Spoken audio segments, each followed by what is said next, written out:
अनजानी रात, वे ठंडी जानकारियां जो आप नहीं जानते। जानकारी 1, भले ही वेनम ने खुद को अपने ग्रह का सबसे कमजोर प्राणी बताया था, लेकिन पृथ्वी पर आने के बाद उसने जो ताकत दिखाई वह कमजोर नहीं थी। चाहे वह किसी भी अन्य सिम्बायोट का सामना करे, वह हमेशा बराबरी पर लड़ सकता है। इसका कारण है कि उसके और उसके होस्ट के बीच की अनुकूलता बहुत अधिक है। जब उनके ग्रह के दो सबसे कमजोर प्राणी मिलते हैं तो उनकी संयुक्त शक्ति असीमित हो जाती है। वहीं अन्य सिम्बायोट्स के होस्ट के साथ मेल खाने की दर कम होती है, इसलिए वे अपनी पूरी ताकत नहीं दिखा पाते। जानकारी 2, वेनम के पास अनगिनत रूप बदलने की क्षमता है। वह लड़ाई के समय अपनी जरूरत के अनुसार खुद को ढाल सकता है।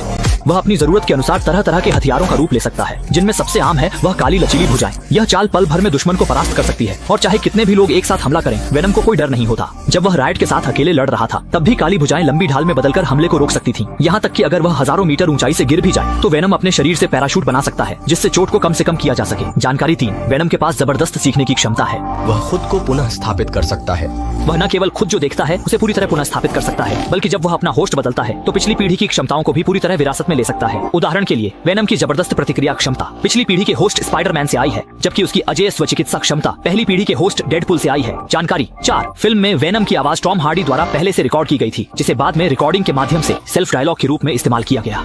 कहा जाता है कि दोनों आवाजों के बीच अंतर को बेहतर ढंग से दिखाने के लिए उन्होंने विशेष रूप से कुछ समय तक शास्त्रीय गायन भी सीखा। कहना पड़ेगा, इस पेशे में बिना किसी प्रतिभा के काम चलना मुश्किल है। जानकारी 5, वेनम इस किरदार की शुरुआती प्रेरणा असल में एक मार्वल फैन की सबमिशन से आई थी। 1982 में उसने इस विचार को $220 में बेच दिया था, जिसे बाद में सोनी ने $7 मिलियन में खरीदा। आज सोनी वेनम के इस किरदार से करोड़ों कमा रहा है। पता नहीं वह फैन यह देखकर नाराज होगा या खुश। अगर उसके पास स्पोर्ट्स कार होती तो शायद दिल का दर्द कम करी।